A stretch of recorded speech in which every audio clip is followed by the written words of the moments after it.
বন্ধুরা, আমি চঞ্চল শিকদার এই দাঁড়িয়ালা গ্রামের এই বিল থেকে আপনাদের সবাইকে জানাচ্ছি স্বাগতম। বন্ধুরা, এই যে সাইডে যেগুলো দেখছেন এগুলো হচ্ছে আপনার ঘের। আর এখন আমি যে জায়গাটিতে আছি এটি হচ্ছে, এটাকে এই অঞ্চলের দক্ষিণ পশ্চিম অঞ্চলের মানুষের ভাষায় বলে আপনার ভুঁই।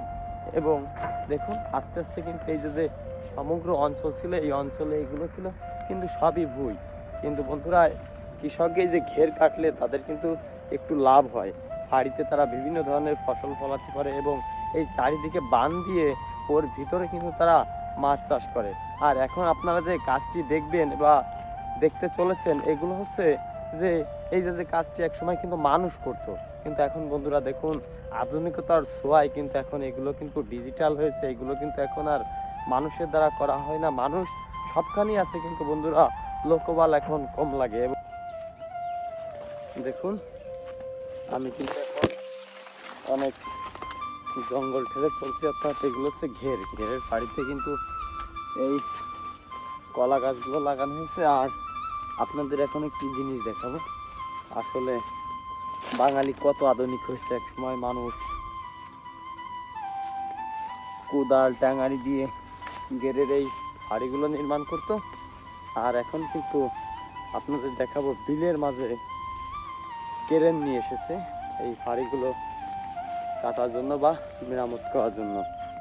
দেখলে খুবই অবাক হবেন। এটা হচ্ছে দুর্গম একটি হাওরের মাঝে, সেখানেও কিন্তু এভাবে কেরেন আনা হয়েছে।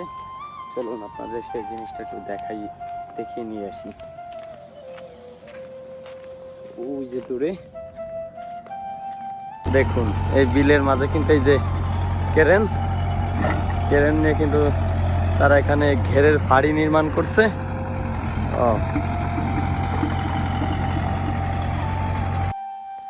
আগেরকার সময় ছিল মানুষ টুরি কুদাল নিয়ে দল বেঁধে ঘেরে আসতো মাটি কাটতে, আর গান গাইতো লোকগীতি ভাটিয়ালি। তখনকার সময় তারা কত না আনন্দ ফুর্তি করে এই কাজটি করতো সবাই মহা আনন্দের সাথে। তখন যদিও না তাদের কষ্ট হতো, কিন্তু তারা সবাই দল বেঁধে কিন্তু খুবই আনন্দ উল্লাস করত। দেখুন কি সুন্দরভাবে কিন্তু বাড়িগুলো কেরেন দিয়ে নির্মাণ করা হচ্ছে।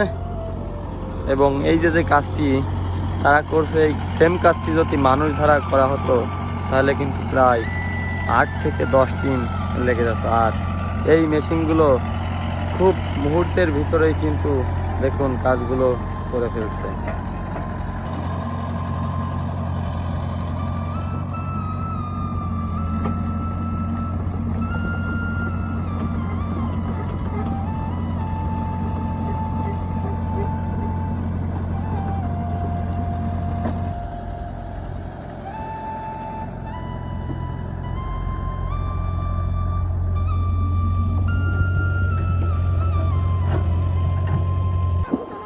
বন্ধুরা দেখুন, আমি এই মুহূর্তে আছি খুব সুন্দর একটি জায়গায়, এবং আমার পিছনে আপনারা দেখতে পাচ্ছেন তারা কিন্তু এখানে তাদের ছেলেবেলা অর্থাৎ শৈশবকাল কিন্তু এরকম সুন্দরভাবে কিন্তু কাটাচ্ছে। দেখুন তারা এই হাওরে বৃষ্টির পানি জমে থাকা যে জল, সেই জলের ভিতরে কিন্তু তারা কিন্তু গোসল করছে এবং খুব আনন্দের সাথে কিন্তু তারা এই গোসল করছে। দেখুন কীভাবে তারা লাফ দিয়ে করছে এবং দূর থেকে দেখুন কি উল্লাস, কি আনন্দের সাথে তারা কিন্তু এই বসে গেছে।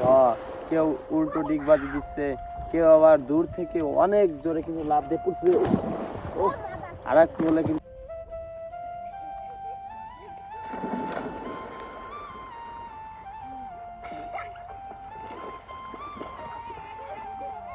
সত্যি বন্ধুরা, ছেলেবেলার দিনগুলো কত না সুন্দর ছিল, কত না এরকম দিনগুলো আমরাও পার করছি।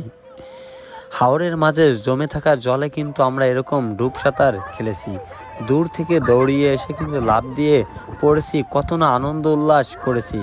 একজনের ঘাড়ে উঠে অন্য আরেকজন লাফ দিয়ে পড়েছি।